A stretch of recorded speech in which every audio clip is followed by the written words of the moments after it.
This is the Barbados Today morning news for Friday, March 24th. Thank you for joining us. I am Marie-Claire Williams. The Barbados Workers Union is calling for a forensic audit into the activities of the state-owned Kensington Oval Management Incorporated. The call from BWU's Deputy General Secretary, Dwayne Paul, who told Barbados Today that the union has conducted its own probe into Comey's operations, and he says their findings are troubling.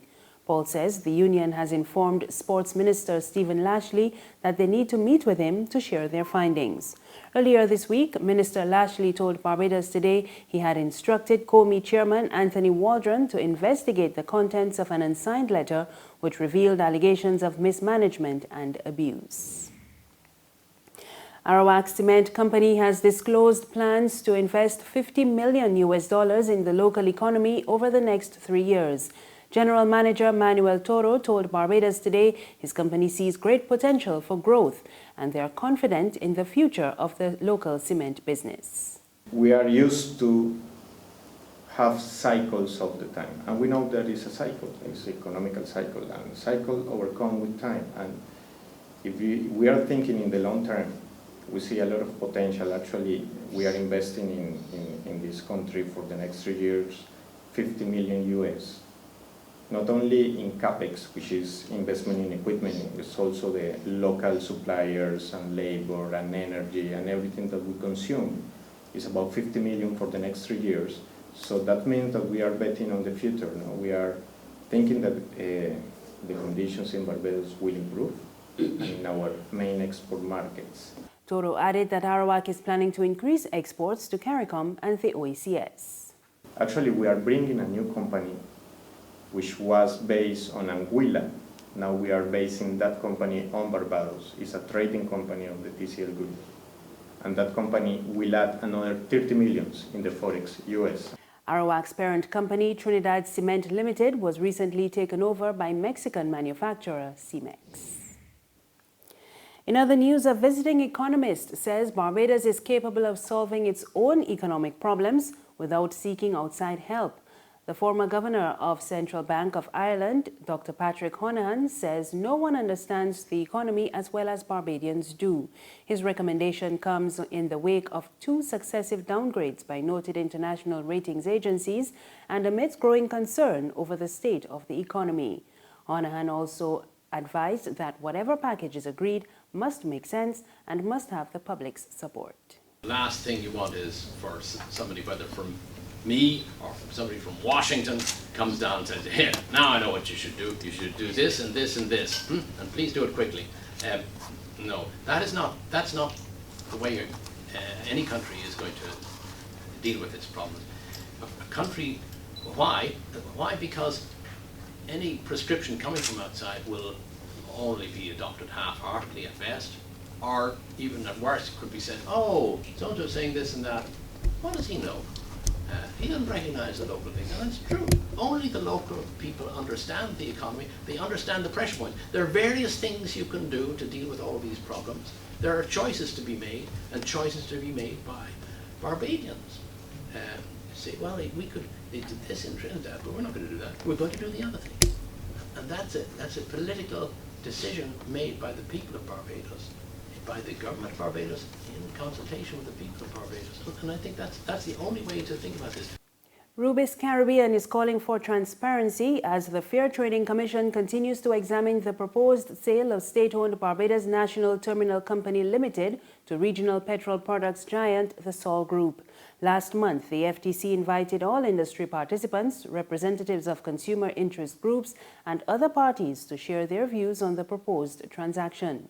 Rubis had placed an unsuccessful bid for BNTCL, and the company now contends that it is near impossible to make an informed contribution to the process without details of the key aspects of the proposed deal between government and Sol.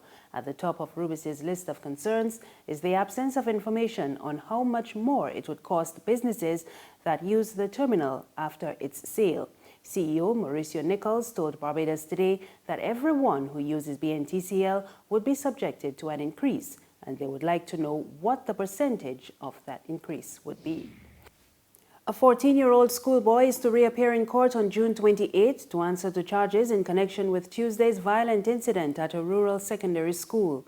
The boy made his first court appearance yesterday, and he is charged with committing serious bodily harm to another schoolboy. He was granted $100,000 bail. Police said an altercation between two students resulted in another one being struck in the head. The victim is said to be in a stable condition. There's regional and international news after this short break. Read all about it, read all about it. Get your paper. Only $2.25. Let's get your paper. You again with that stale news from yesterday. I got the Barbados Today app on my phone and I just get my news for free. What do she? The Barbados Today, news you can trust. We're back now with news from the region. More questions are being raised over the safety of women in Trinidad following the latest murder in Port of Spain. The 23-year-old woman was reported missing on Tuesday night, and her body was found yesterday in a field near her home. We get more in this report from TV6 News in Port of Spain. Investigators say that Charlene was last seen at her home, and relatives say that she told her husband she was going to the nearby parlor to come back around 7:30 p.m. on Tuesday. But it seems she never even made it to the parlor, as her attacker or attackers took her near a landlord's gallery with her phone left behind, according to relatives. Her aunt said people in the area may have clues to help the police. Neighbors need to look out for each other.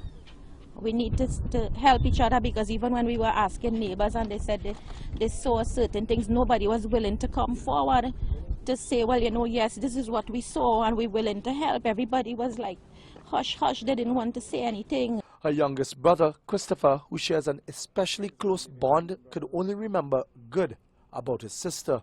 She's a loving, caring person. She's socialized with everyone. She's normal. Everybody just like she, and she don't do nothing. She's not a bad person at all. As far as they knew, no one had threatened or stalked her in the last few months.